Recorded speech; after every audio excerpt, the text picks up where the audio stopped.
झोपलेल्या सिंहाच्या तोंडात स्वतःहून हरिण जाईल का? सिंह झोपलाय, हरणाला लय माया आली. हरिण म्हणला, माय सिंह झोपलाय, तू तोंड आग कर, मी तुझ्या तोंडात जातो. अरे राजा जरी असला जंगलाचा बाबा तू, तरी तुला तुझं पोट भरायचं म्हणल्यावर पळावं लागणार आहे. तसं मी कितीही श्रीमंत असलो, मी कितीही धनवान असलो, तरी मला सुखी होण्यासाठी कष्ट आयुष्यभर करावं लागेल. एका काळाची श्रीमंती अकाळ टिकणार नाहीये. उद्योग सिद्धीला न्यायचा आहे, मनात ठेवून चालणार आहे का? आमच्या तरुणांचं सुद्धा हेच चुकतं दादा. ही योजनेपर्यंत पोहोचत नाही हे सरकारला नावं ठेवतात कुणाच्या.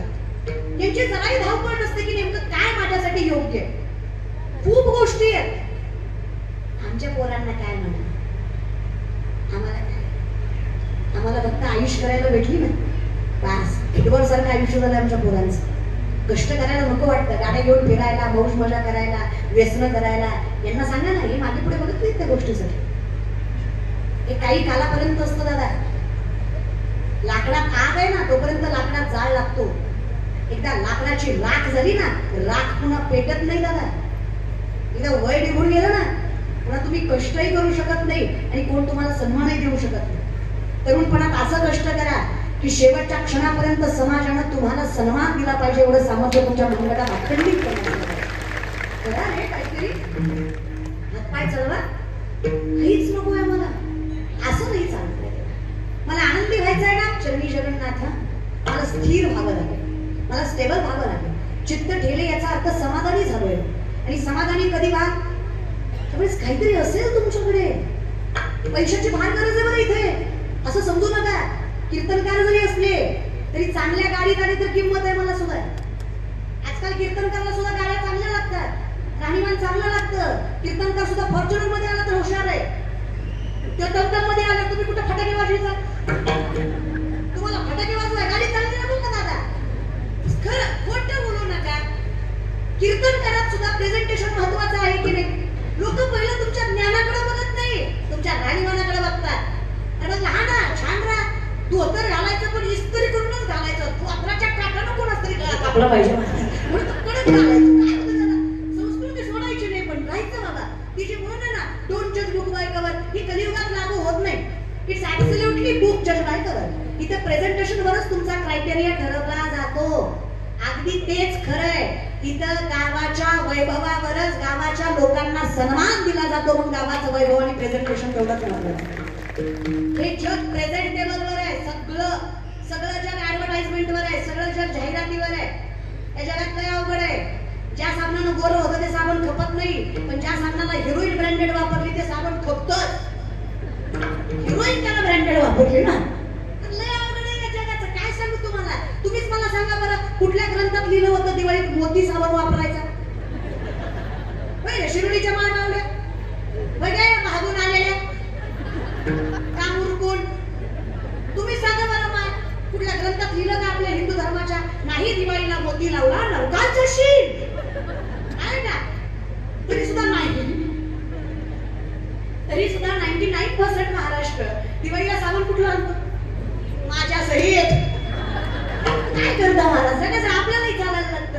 येतोच ना घरात, मी नाही आणलं तरी घरचे आणतात. असं लय अवघड आहे दादा.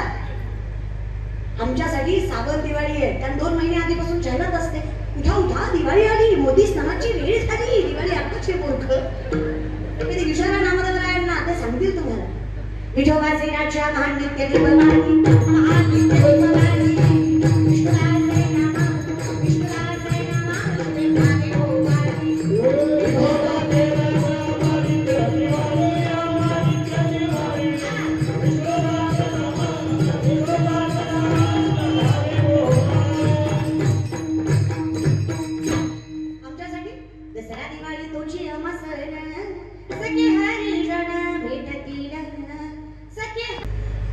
नामदेवराय गेले ज्ञानोबांसोबत तीर्थयात्रेला. काशीत पाऊल ठेवला माऊलींनी. वाराणसी उत्तर प्रदेशामध्ये साक्षात काशी विश्वेश्वर न्यायला आले माझ्या ज्ञानोबांना. ज्ञानियांचा हात प्रेमे धरी विश्वनाथ, ते बोलत चालत दोघे आले गंगेयात. ज्ञानाबाईच्या पायी मिठी मारी गंगाबाई, नामा म्हणे सोडाबाई, ज्ञानदेव सर्वा ठाई. अधिकार आहे माझ्या माऊलींचा. ज्या गंगेला पवित्र व्हायला तुम्ही जाता ना, ती गंगा पवित्र व्हायला माझ्या माऊलींच्या चरणांमध्ये येते. स्नान केली या गंगा पवित्र करी सकळ जगा, ती गंगा ही निज पाप भंगा, तुमच्या चरण संगा विठंगा. हे नाथ बाबांचं मत आहे. कसं विसरला? अरे 4 अभंग पाठ करून जर तुम्ही आम्हाला एवढी मान्यता देता तर विचार करा त्या तुकोबरायांचं सामर्थ्य काय असेल. 4000 अभंगाचा गाथा ज्यांच्यामुळे आपल्या पदरात पडला असेल. 4 ज्ञानेश्वरीच्या ओव्या केल्यात. तुम्ही आम्हाला ज्ञानी समजता, ते ज्ञानोपराय किती ज्ञानी असते. ज्यांनी 18 अध्याय ज्ञानेश्वरीचे सामर्थ्यवंत आपल्या पदरात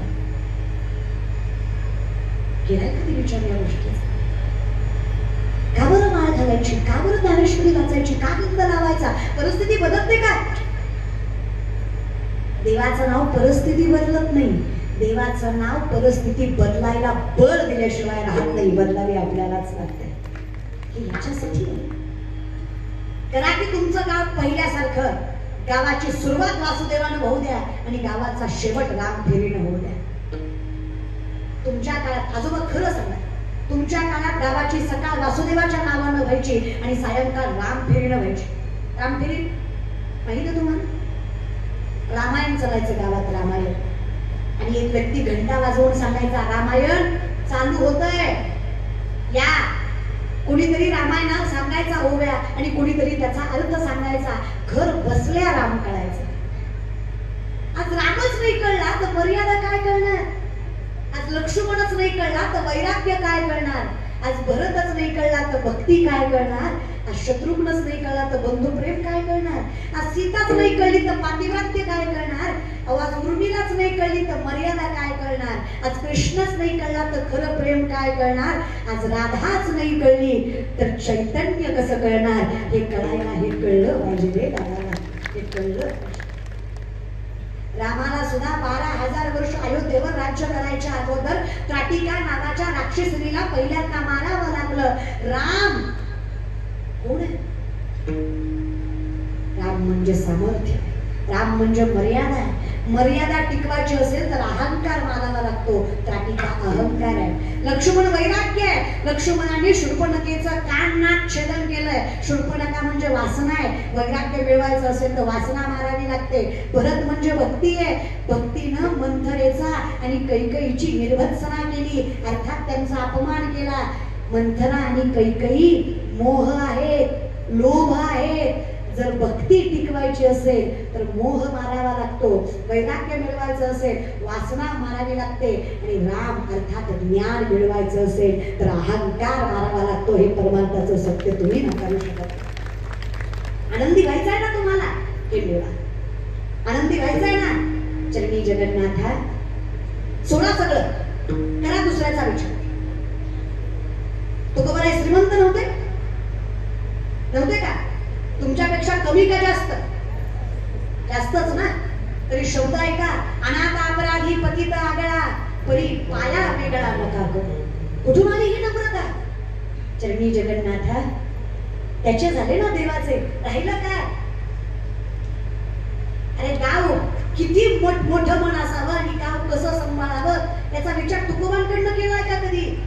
पोराच्या मांसावर बापाची नजर पडावी इतका भीषण दुष्काळ देहूत पडला होता. आणि त्या दुष्काळात तुकोबांनी 25 बैलगाड्या कर्जपत्राच्या इंद्रायणीत उडवल्या होत्या आणि स्वतःच्या लेकराच्या तोंडचा घास पुढच्याला दिला होता. सामर्थ्याने एवढं गावाविषयी प्रेम लागतं दादा. केलाय विचार? छत्रपतींनी कसं व्यवस्थापन केलं असेल गावाचं की एकाही शेतकऱ्यांना आत्महत्या केली नाही. जो दुष्काळ शिवरायांचा तोच दुष्काळ तुकोबांचा. कारण तुकोबराय आणि छत्रपती हे एक कालीन आहे, समकालीन आहे. तोच दुष्काळ शिवशाहीत होता. पण छत्रपतींच्या शिवशाहीत एकाही शेतकऱ्यांना आत्महत्या केली नाही. मॅनेजमेंट, हे मॅनेजमेंट हवाय गावाला.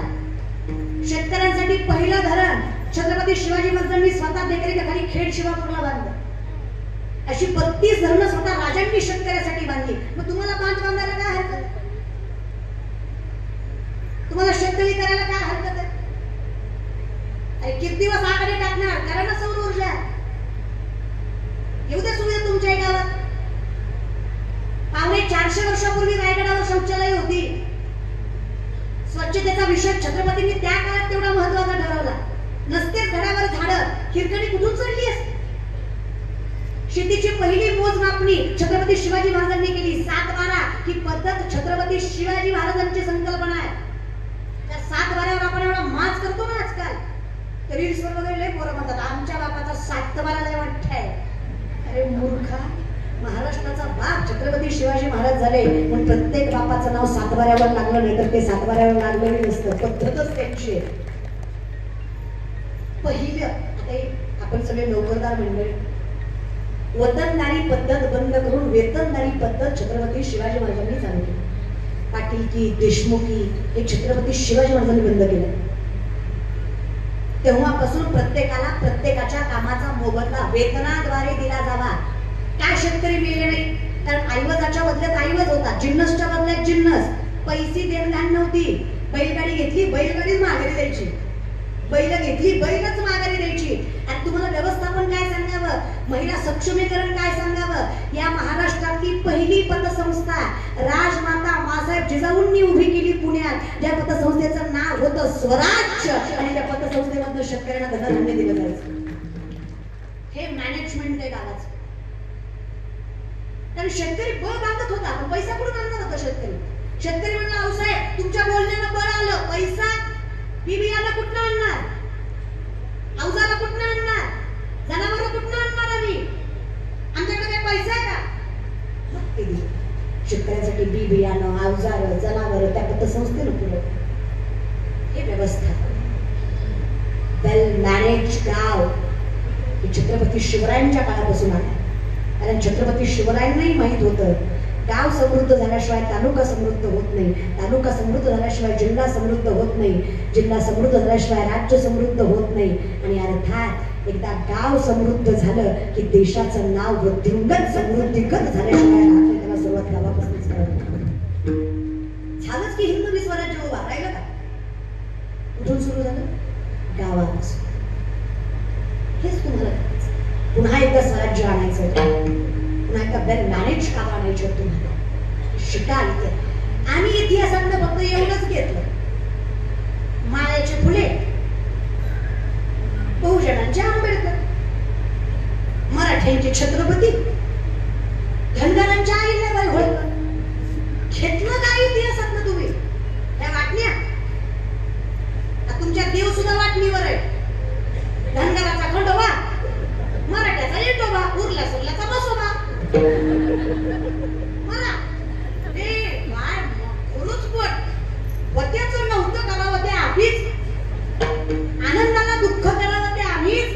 देव एकच आहे, रूप वेगळी आहेत. काही चाललंय ना, त्याच्यामुळे चाललंय ना निरापकी कृपा